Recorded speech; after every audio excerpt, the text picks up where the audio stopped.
Hey everyone, in this video we are going to continue the wing heat releasing herbs. Sangye is also quite common in South Africa. It is the leaf of a mulberry tree. It's light because it is the leaf. So the property is very light. It's also cold. So light can move outwards. When they move outwards because of the cold property, you can relieve the heat syndrome in the upper part of the body, such as the lung, the eyes, the throat. So it is ROA. So it can eliminate the wing heat syndrome, especially in the upper body. Sangye also can enter the lung meridian. So it can stop coughing due to lung heat and dryness. In this situation, we can add 麦冬、贝母 that can nourish the lung in and clear the phlegm. Sangye also liver meridian entered. It can be used for eyes problems such as red eyes, sore eyes. In this situation, we're going to add 薄荷 because 薄荷also very light, also can move outwards. So we can improve the function to make the formula focused on the upper part of the body. Because of Sangye is cold, so it can cool the blood, so we can use in bleeding, especially in the upper part of the body due to the heat, to cool the blood. So that's the function of Sangye. Also because of the liver meridian, the patient may suffer from the liver heat, hyperactive liver yang, liver fire, or liver and kidney insufficiency. So all these different symptoms, the patient may present with different symptoms. For example, a wiry pulse, dizziness, or vertigo, or blurred vision. That's all from different kinds of causes in the liver problem. So Sangye can be used in all these situations. Sangye decoction. So we're going to cook the Sangye. The decoction we also can use to wash the eyes for the eyes problem. Juhua is also very common here. The English name is chrysanthemum. Pungent light, so it can move outwards. Slightly cold, so it can be used for the wing heat syndrome, especially the wing heat syndrome presents in the upper part of the body, eyes, throats. So the patient will present with a thin yellow coating. It also can be used in a weak senior patient. Juhua sweet cold. Sweet cold can nourish in. The cold can nourish in. Sweet also can nourish in. So it can eliminate the liver heat, especially with the liver heat, the deficiency heat. Cold and sweet. Sweet cold and bitter can eliminate the heat. Cold and bitter because these two are in category. So it can move downwards. It can be used for sores due to toxic and heat. When we said toxic and toxicity or toxicity heat, they are same as heat. You just only want to emphasize this extremely heat. So sometimes we say toxic heat. Juhua is a chief herb for eyes problem. So no matter what kinds of eyes problem, you can use Juhua.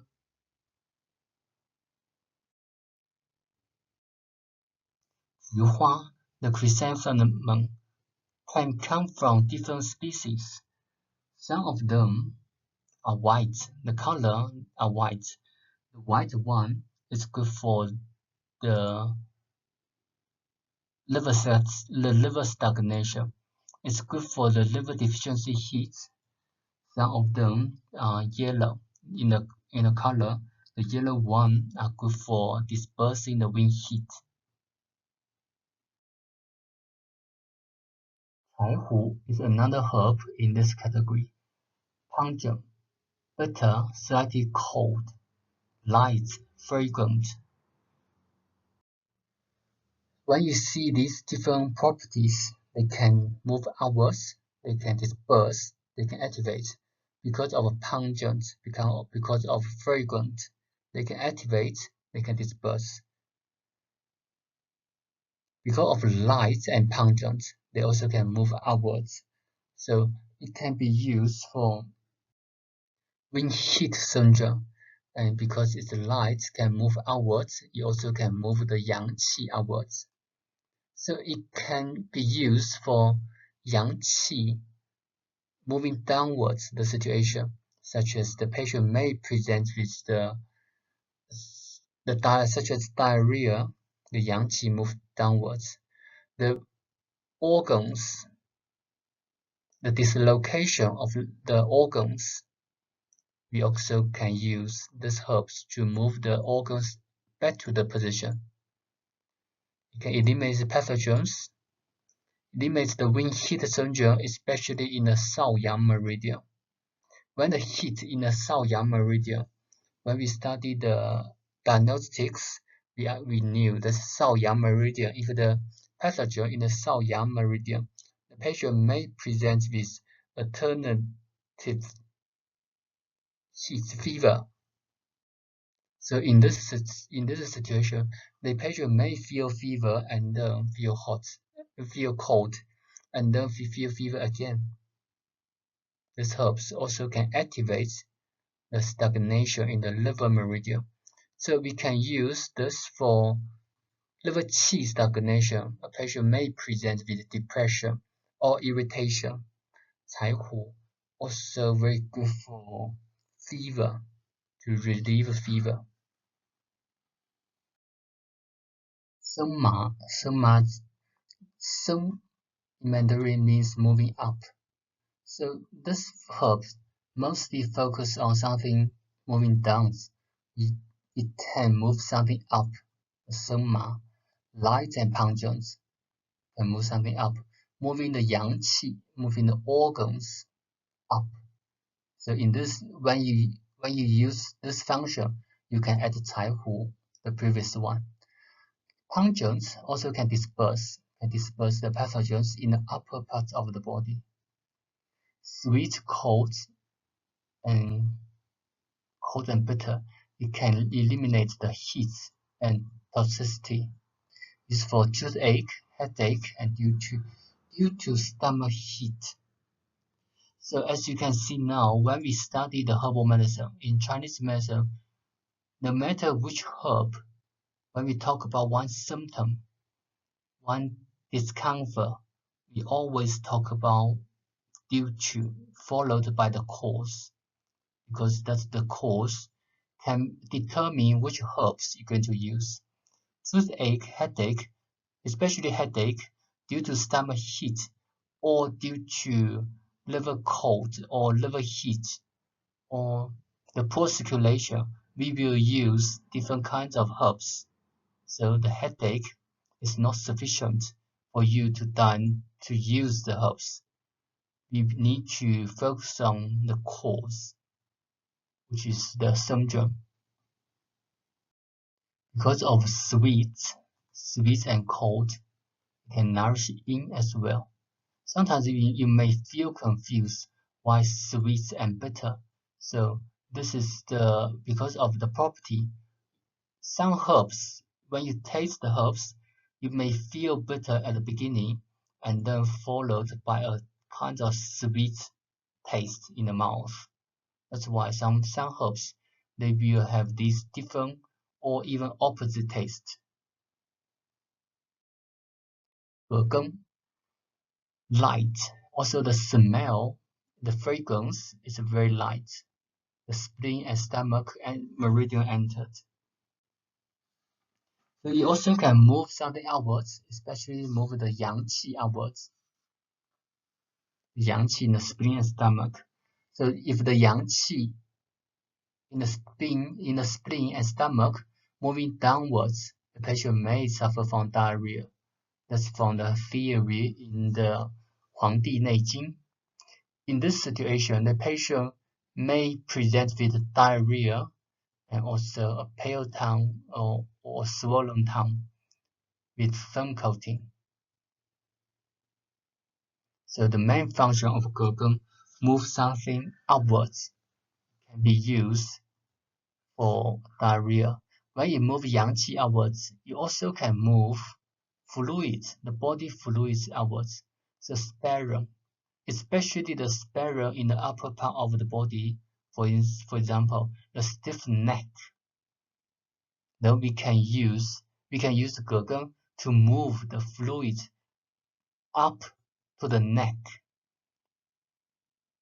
When we study the therapeutics in the sputum, then we can explain what's the cause of sputum. Sputum, the stiffness might due to lack of fluids, due to insufficiency. So if in this situation, we can use Gegen. Thirst. The patient feels thirsty. That's also due to the fluids, the lack of fluids in the mouth. So in this situation, we also can use Gegen to move the body fluids outwards. So the main function of Gegen, when you see from your textbook, you can see a lot of indications. But why they have these indications? The reason is because moving outwards. They can move outwards. What they can move? Yang qi, the body fluid. So when they move yang qi outwards, they can stop diarrhea.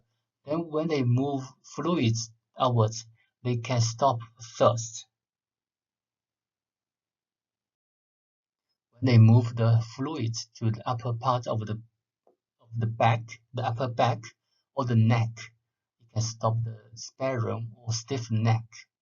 It can relieve the stiff neck. However, although Gegen can move yang qi outwards, we can't use Gegen in the organ dislocation. So this is different from Sheng and Chaihu. It only has the function to move yang qi upwards. It doesn't have the function to move the organ dislocation, to move the organ upwards.